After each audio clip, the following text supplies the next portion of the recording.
Shalom Aleichem, on est dans la page Kaf Chouf Aleph et on est vers le milieu de la Gemara. On a parlé du 15 Av et la Gemara veut essayer de comprendre quels sont les événements particuliers qu'il y a eu le 15 Av. Donc la Gemara propose Tanatam, Amar Rabbi Shimon ben Gamliel, Rabbi Shimon ben Gamliel nous a enseigné Lo Yom Tovim l'Israël Chamisha Asar B'Av. Le Kiyom Kippourim. Il n'y avait pas des jours qui étaient extraordinaires pour l'Israël comme Tisha B'Av, comme le 15 Av et Yom Kippourim. Et pourquoi? Shebahem Bnot Yerushalayim Yotzot Beklei Lavan, les Bnot Israël qui sont mariés et célibataires, s'habillaient tout en blanc, même le 15 Av. Et quand ils s'habillaient tout en blanc, elles ne portaient pas leurs habits, elles empruntaient celles de la voisine. Pourquoi? Chez Loïbayesh, les Mishaenlo, comme ça celui qui n'a pas, il n'a pas honte aussi d'emprunter. Donc tout le monde empruntait, personne ne portait ses habits à eux. Ça faisait vraiment la chdout, une vraie union dans les Bnot Israël. Il n'y a pas de jalousie, il n'y a pas de honte, et chacun venait emprunter la robe de sa voisine. La Gemara dit Bishlam Yom Kippourim Yom Shlicha Mechila. Je comprends pourquoi Yom Kippourim c'est important, parce qu'en plus tu travailles sur Ben Adam Lechavero, par le fait que vous prêtez l'une à l'autre vos robes, et deuxièmement c'est Yom Mechila ou Slicha, c'est le jour où je vous pardonne. Parce qu'en plus, pourquoi si Yom Slicha Kapara, parce qu'on a reçu le deuxième table de la loi, que il a pardonné à Moshe Rabbeinu, il a pardonné à Israël. Il a accepté de dire c'est l'article de Varecha, et en contrepartie il a donné les deuxièmes tables de la loi. Donc je comprends que c'est un jour particulier. Et là, Chamisha Asar B'Av, mais le 15 Av, qu'est-ce qu'il y a de spécial? Amar Rabbi Yehuda Amar Shmuel, pour que les filles s'habillent en blanc et ainsi de suite. Amar Rabbi Yehuda Amar Shmuel, Yom Shotru Shvatim Lavose Bazeh. C'est le jour où les Shvatim ont le droit de se marier entre eux. Jusqu'à maintenant, on savait très bien, on a appris qu'une Bat Israël qui héritait n'avait pas le droit d'une tribu, n'avait pas le droit de se marier avec une autre tribu de peur que l'héritage passe d'une tribu à l'autre. Ah, ce 15 Av, c'est la date où Kaviachol, ce décret a été annulé. Parce que n'oublions pas que c'était un décret qui était temporairement uniquement pour les Yotzei Mitzrayim. Mais comment ils ont fait cette dracha? Maïdarouche, ils sont allés d'Orshim parce que le pasuk Zeh Hadavar, pour bien nous préciser, c'est Davka, cette chose-là, à ce moment-là, et pas pour les générations futures, parce qu'il n'y a pas marqué les Dorotechem. Rappelons-nous ce qu'on a appris dans les cours précédents. Davar Zeh Lo Yeh Noeg Ela Bedorazeh. Ces choses-là d'interdiction de mariage entre tribus n'existent que pour cette génération-là. Abba Khana nous dit une autre raison. Marabi Yochanan, Yom Sheutar Shevet Binyamin Avo Bakal. C'est le jour où la tribu de Binyamin a le droit de se marier avec toutes les Bnot Israël. Qui veut dire, à la suite de l'histoire du Pelegesh Bagiva que nous retrouvons dans le livre des Shoftim, où là-bas il y a une personne de Shevet Lévi qui est mariée avec une fille de Yehuda qui passe par la tribu de Binyamin, et là-bas il dit 17 jeunes vont violer la femme, le Pelegesh, la femme de cet homme-là. Ce n'est pas une concubine, mais il va la violer, elle va venir morte à la porte, il va la dépecer en 12 parties, il va distribuer dans toutes les tribus, et ils se réunissent tous pour faire justice. Bien entendu, Shevet Binyamin refuse de donner les coupables, alors on a une guerre fracticide, où Bassof, après 3 combats, Shevet Binyamin perd, il ne reste plus que 600 survivants, et les Bnei Israël se jurent entre eux de ne pas donner leur fille aux gens de Binyamin. Et là, à ce moment-là, arrive un grand problème. Qu'est-ce qu'on fait? Il y aura la tribu de Binyamin risque de disparaître parce qu'il y a eu une Shoah, ils ont exterminé toute la tribu de Binyamin, il ne restait que 600 hommes survivants, il n'y avait plus de femmes, il n'y avait plus d'enfants.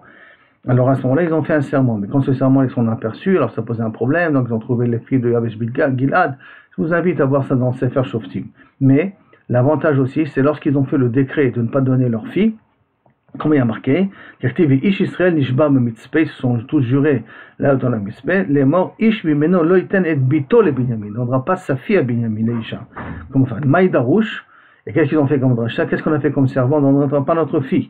Velo Mimeno, Velo Mibanenu, mais pas Kaviachol, les filles de nos enfants. Ça veut dire que lorsque nos enfants ont des filles, ces filles-là, ils peuvent se marier avec Shevet Binyamin, et le 15 Av, c'était le jour où ils sont aperçus que les petits-fils de ceux qui ont fait le serment, ou des petites filles qui ont fait le serment, pouvaient se marier avec Shevet Binyamin, et ça a sauvé d'une certaine manière Shevet Binyamin. C'est pour ça qu'ils ont fait ça un jour de fête très particulière. Ravdim Bar Yosef Amar Rav Nachman Yom Shekalo Mete Midbar. C'est la date où tous les Mete Midbar ils sont arrêtés de mourir. Comment c'est possible? Normalement tous les Mete Midbar, tous les gens du Midbar mouraient le 15. Le 9 Av, ils creusaient leur tombe la veille du 9 Av, tout le monde allait dire au revoir à sa famille, rentrer dans la tombe, ceux qui se réveillaient le lendemain matin, ils savaient qu'ils avaient encore un an à vivre, ceux qui ne sont pas réveillés, enfermaient la tombe, et puis c'est fini. Et voici que les 15 000 derniers, il y en avait 600 000, divisez ça sur 38 ans, vous arrivez qu'à peu près 15 000. 15 000 derniers, il faut creuser leur tombe, vont dormir, ils se réveillent tous les 15 000, ils disent, ah, on s'est trompé dans la date. Alors ils refont ça le lendemain, jusqu'à ce qu'ils arrivent au 15 av. Au 15 av, ils voient que la lune elle est pleine, ils sont encore vivants. Et là, ils ont compris que la Xéra a été annulée. Et là, de Amarmar, Achelo Kalou Mete Mispa. Donc c'est Kalou Mete Mispa qu'il n'y avait plus de Mete Mispa, Mete Midbar. Les Mete Midbar, ils sont arrêtés de mourir. Ou ils ont arrêté de mourir, ou il n'y en avait plus, ou comme je vous ai raconté là maintenant, il en restait les 15 derniers 1000. Et c'est pour ça que ça tombe sur le 15 av, parce que la lune était pleine à ce moment-là. Et donc c'était la preuve qu'on a dépassé vraiment le 9 av.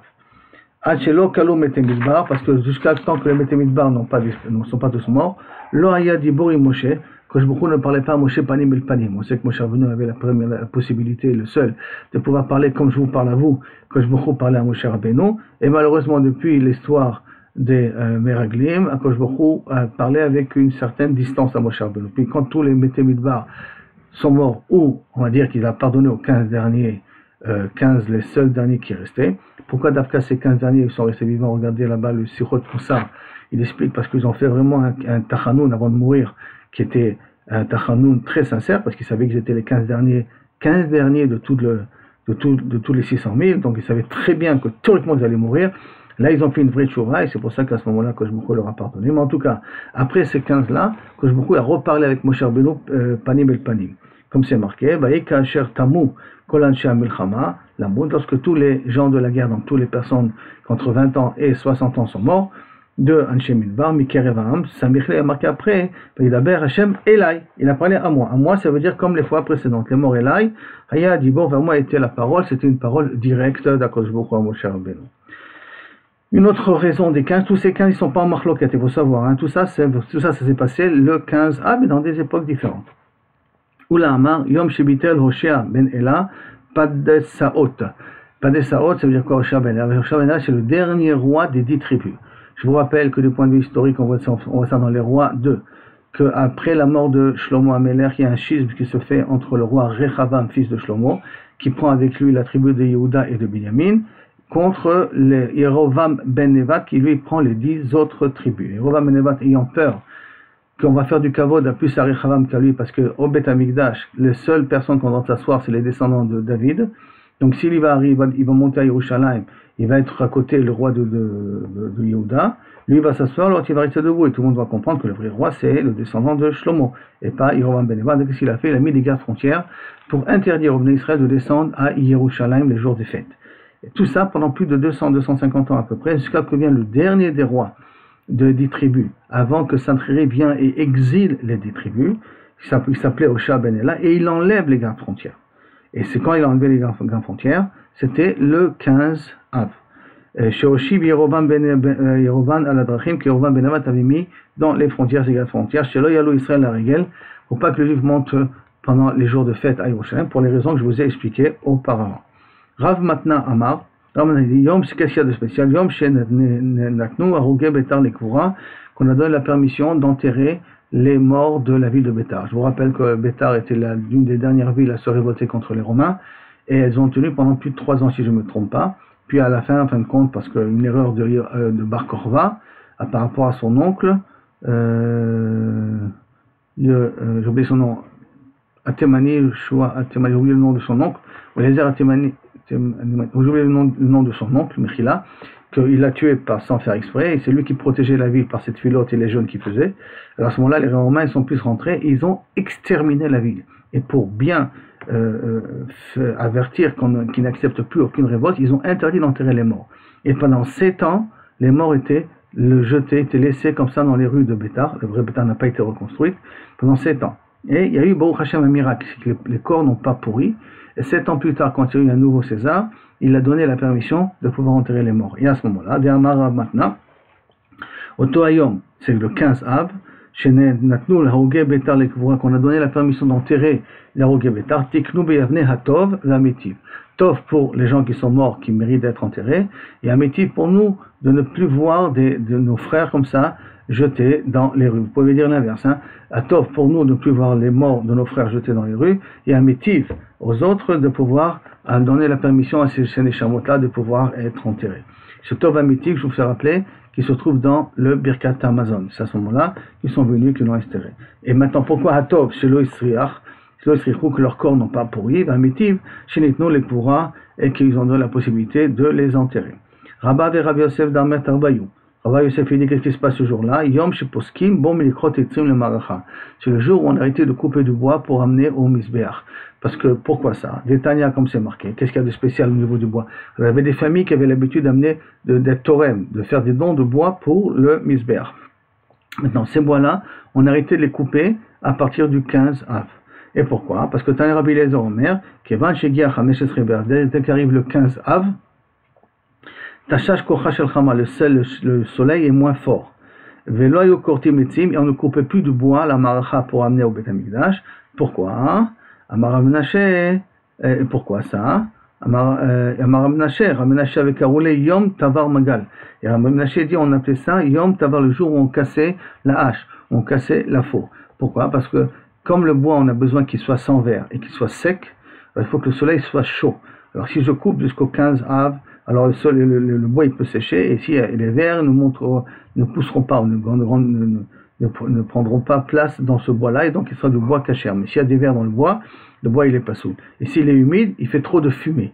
Et on n'est pas intéressé qu'il fasse trop de fumée. C'est pour ça que tout le bois qui est après le 15 Av n'était pas amené au Beth Amikdash. Et donc ça en faisait un Yom Tov parce que les familles qui avaient fait des dons étaient contents d'avoir pu réaliser cette mitzvah-là d'amener du bois au Beth Amikdash. Maintenant, après ça, on rentre sur une autre conséquence, puisque le soleil est moins fort, donc ça veut dire que la nuit commence à être plus longue, et donc des motifs yossif. Chez nos motifs, yassif, que si quelqu'un rajoute des heures d'études en plus, puisque le soleil il commence à être plus long, donc il a la nuit, il a un peu plus le temps de pouvoir étudier, il travaille moins dans les champs, donc il a plus le temps de pouvoir étudier. S'il rajoute, tant mieux, il en rajoutera dans sa vie. Sinon, sinon il va être ramassé. Yassif, c'est pourquoi il va être ramassé. Rav Yosef, sa mère risque de l'enterrer, ça veut dire qu'il risque de mourir beaucoup plus jeune. Dans l'occasion, on a la possibilité d'étudier un petit peu plus, à cause que techniquement, tu ne peux plus être travaillé dans les champs, puisque c'est ça le plus gros travail qu'il y avait à l'époque, et tu le potentionnes pas. Chaz Shalom, Akosh Baruch peut, ou le Midat Adin, on va dire plus précisément, peut te diminuer ton espérance de vie. Tanoura Banan. Shib'a Kaflu et Kol Haolam. Il y a 7 personnes qui ont presque entouré le monde entier. Ça veut dire qu'ils ont, mamash, vu toute l'histoire, presque. Comment ça, hein? Kulo. Mais je me touchais l'arc. Il a vu Adam Arishon. Il a vécu pendant pas mal d'années à l'époque d'Adam Arishon. Et Ra'a Adam, me touchait l'arc, il a vu Adam. Et Shem Ra'a me touchait l'arc. Et Shem, il a vu me touchait l'arc. Donc ça veut dire qu'il y a une transmission depuis Adam Arishon. Adam Arishon, Metouchelach. Hanor, pourquoi on n'en parle pas de lui? Parce que lui est devenu un ange Matatron. Et nous on parle des humains. Donc c'est pour ça que d'une semaine avant le Maboul, Metouchelach il meurt. Donc Shem a connu Metouchelach. Yaakov, il a vu Shem. Donc une suite continuelle. Amram, il a vu Yaakov. Bien entendu, parce que c'est le petit-fils de Lévi. Donc il a vu Yaakov. Achia Shiloni, il a vu Amram. Achia Shiloni, je vous rappelle, c'est celui qui a nommé Yerovam ben Nevat roi des 10 tribus. Donc ça veut dire que on est à peu près presque 450 ans après la sortie d'Égypte. Et Achia Shiloni, il a vu Amram. Donc ça veut dire qu'Amram, il a dû vivre depuis Yaakov jusqu'à Achia Shiloni. Comprenez qu'est-ce que ça veut dire, combien d'années a dû vivre ici Amram. Eliaou, il a vu Achia Shiloni. Et Adain, Kayam, il en a vu encore vivant. Achia Shiloni, Ra et Amram. Comment tu peux me dire qu'il a vu Amram? Ça veut dire qu'Amram, tu l'as considéré comme survivant de la sortie d'Égypte. Actif, et pourtant il y a marqué l'onotar même, personne n'est resté vivant. Kim, Kaleb, Ben Yefoune, Yoshua, Benou, c'est le seul survivant de la sortie d'Égypte, de ceux qui ont connu la sortie d'Égypte. Tous d'autres sont morts dans le désert. Comment c'est possible qu'Amram est resté vivant? Premièrement, la xéra de mourir dans le désert ne concerne pas la tribu de Lévi. Et pourquoi? Parce que dirtiv, parce que c'est marqué Bamidbar Azi Plopigrechem. Dans ce désert-là mourront vos cadavres, vos corps.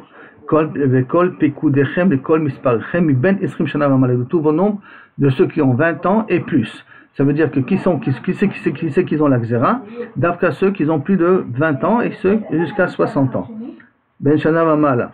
Mishi Pekuda mi Ben Esrim, il y a celui qui ont plus de 20 ans pendant la xéra, pendant l'histoire des Beraglim, donc ils ont plus de 20 ans, alors eux mourront pendant le désert. Yatsa Shevet Levi, chez Pekoudav, comment on les compte eux?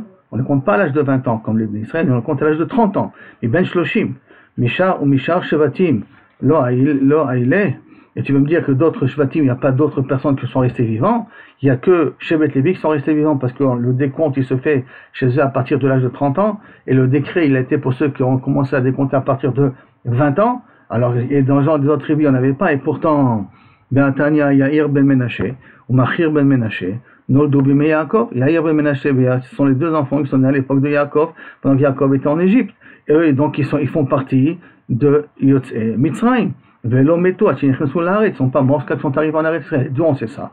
Parce que quand on a fait la guerre contre Haï, la Haï, c'est la guerre, la ville qu'on a conquise après Yericho. Vayoku Anshe Haï. Quand ils ont fait la guerre contre Haï, on sait que la guerre de Haï, ils ont perdu 36, comme que, à peu près 36 morts. Il y a marqué Vayoku, même Anshe Haï, Keshloshim Veshisha Ish, comme à peu près 36 morts il y a eu là-bas. Vetania, Shloshim Veshesh. Et pourtant, une brata qui me dit Shloshim Veshesh, Mamash.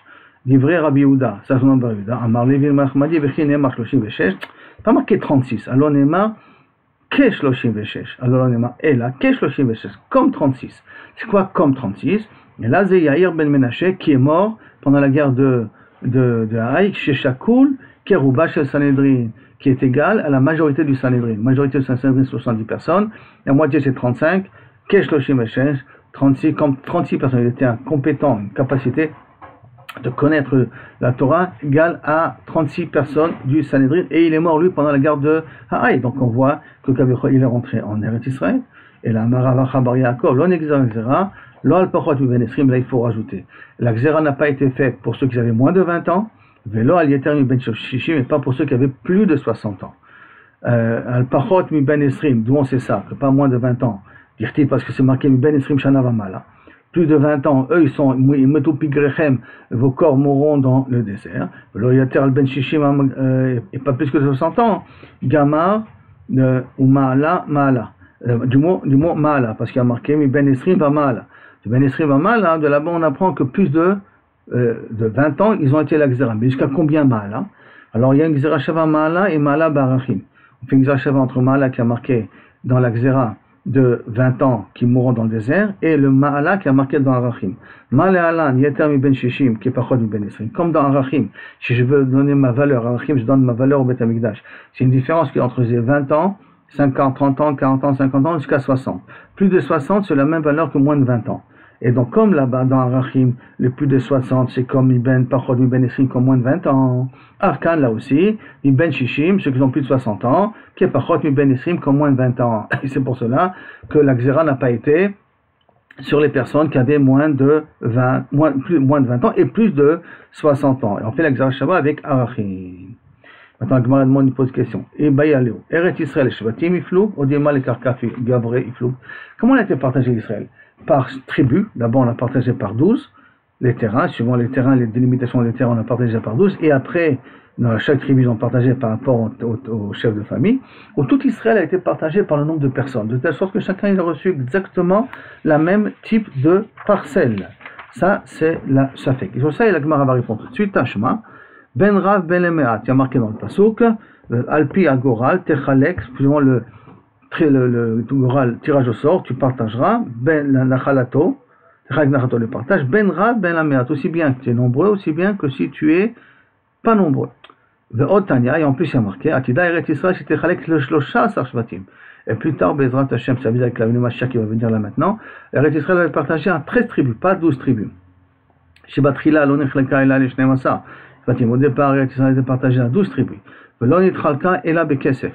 Et en plus de ça, elle a été partagée avec de l'argent, qui veut dire que s'il y avait un terrain qui était de très bonne valeur, et l'autre il avait un terrain de moins bonne valeur, celui qui avait un terrain de bonne valeur, il est dédommagé de celui qui avait un terrain de moins bonne valeur pour avoir une égalité, en fin de compte, sauf dans la valeur qu'il reçoit. Chez Neymar, comme c'est marqué, Ben Ra, Ben Emer, aussi bien si tu étais nombreux, si tu étais moins nombreux. Amar Rabbi Yehuda, par exemple, c'est Abi Yehuda, ce qui poussait dans Yehuda. Si je prenais une quantité, par exemple, une tonne de Yehuda, j'avais Chamesh Seim Begalil, c'était du blé qui valait 5 Seim, 5 tonnes à Galil. Pour vous dire jusqu'à combien le blé de Yehuda était de meilleur blé, ou ce que poussait à Yehuda était meilleur que ce qui poussait dans le Galil. Velonid Chalka et la Bagoral, et tout le partage se faisait par tirage au sort. Chez Neymar, Ach Bagoral, et seulement dans le Goral tu feras. Je vous lis le pasuk, Ach Bagoral et Chalek Haaretz. Les Shemot Matot Avota Min Chalou, suivant le nom des tribus, des chefs des tribus, vous partagerez ça par tirage au sort. Je comprends pas. Toi, tu me dis que un Dafka tirage au sort, c'est pas vrai, c'est avec le pectoral de Kohen Gadol, c'est par Ruach HaKodesh. Chez Nehemar, Alpi Agoral, et pourtant il y a marqué Alpi Agoral, Haketzad. Et d'un côté, tu me dis Alpi Orim et Tumim, et d'un autre côté, tu me dis Alpi Agoral, comment c'est possible? Arrête, c'est Chora, c'est Beorim et Tumim, chez Nehemar, Alpi Agoral, Haketzad, comment c'est possible? Et là, Elazar, Meloubash, Beorim et Tumim. Elazar portait l'habit du Kohen, avec le pectoral. Ve Yoshua, avec les Israël, Omdim, le Fanam qui devant lui. Ve Kalpe, Klafé, Shel Shvatim, et il y avait le panier avec le nom des tribus, avec la pêche et le Troumine, et un autre panier avec le nom des territoires qui sont délimités. Mounachim les Fanab, qui sont proportionnellement à la valeur de chaque territoire. Ça veut dire que quelqu'un qui a un territoire plus petit, c'est que Kaniré, sa terre, elle est beaucoup plus fertile que quelqu'un qui a une parcelle qui a un territoire beaucoup plus grand. Mounachim les Fanab. Vaya Mechaven Beruach HaKodesh. Et Lazare se fait rentrer, mettait en Ruach HaKodesh, mettait en transe, il recevait Ruach HaKodesh. Veomer. Zevulun Ole Troum Ako. Zevulun sortira dans la délimitation qui s'appelle la délimitation de Ako. Olé Imo, il montra du Tara va calper. Après cela, après que Eliezer il a dit, il mélangeait les cartes, d'accord, chez le Shvatim, vers la Biado Zvulun, hop, et qu'est-ce qui lui tombait dans les mains Zvulun? Tara va calper chez le Troumine et il mélangeait dans les cartes des territoires, vers la Biado Troum Ako. Exactement comme il l'a dit dans Ruach HaKodesh, comme ça il sortait dans les mains du Kohen, ou de Yoshua, celui qui faisait le tirage au sort. Vechoser et ainsi de suite. Mikevan, Mechaven Beruach HaKodesh, Veomer, la même chose. Naftali Ole Troum Ginosar. Il disait Beruach HaKodesh, Eleazar, Kohen Gadol, il disait que Naftali va tomber dans le territoire de Ginosar. Ole Imo, Taraf, et après, Taraf Klapi, il mélangeait les cartes, Shel Shvatim, Ve'ala Biado Naftali, paf, lui tombait la main de Naftali. Ve'Taraf Kalpi Shel Troumine, Ve'ala Biato, Troumine chez Ginosar, il lui tombait après le territoire de Ginosar. Exactement comme il disait, ça se réalisait. Et ainsi de suite pour toutes les autres tribus. Après on a dit que c'est un partage qui se fait aujourd'hui, quand à l'époque de Yeshua, je veux dire, ça ne sera pas celui qui se fera avec le Mashiach. Ça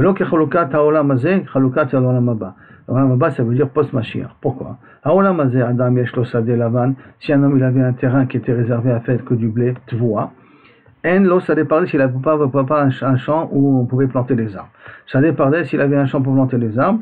Il n'a pas la possibilité de planter du blé.